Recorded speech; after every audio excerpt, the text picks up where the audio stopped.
Seferihisar ilçesinde yaşanan yangının ardından Rektör Profesör Doktor Necdet Budak'ın öncülüğünde kurulan Ege Üniversitesi Orman Okulu faaliyetlerine her geçen gün bir yenisini daha ekliyor.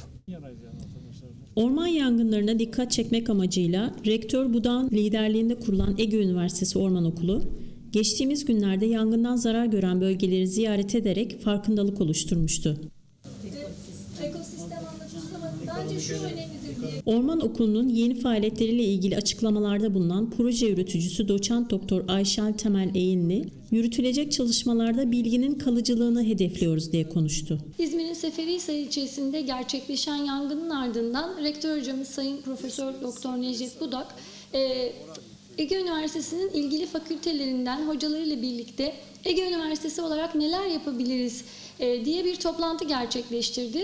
Ege Orman Okulu öncelikle Ege Üniversitesi öğrencilerini orman ve ormanı bekleyen tehlikeler konusunda bilinçlendirmek istemektedir. Ardından ise hem toplumda bir farkındalık yaratmak hem de ilkokul öğrencilerinin eğitimini gerçekleştirmek amacıyla üniversite öğrencilerinin eğitiminden sonra ilkokul öğrencilerinin eğitimini sağlamayı amaçlamaktadır.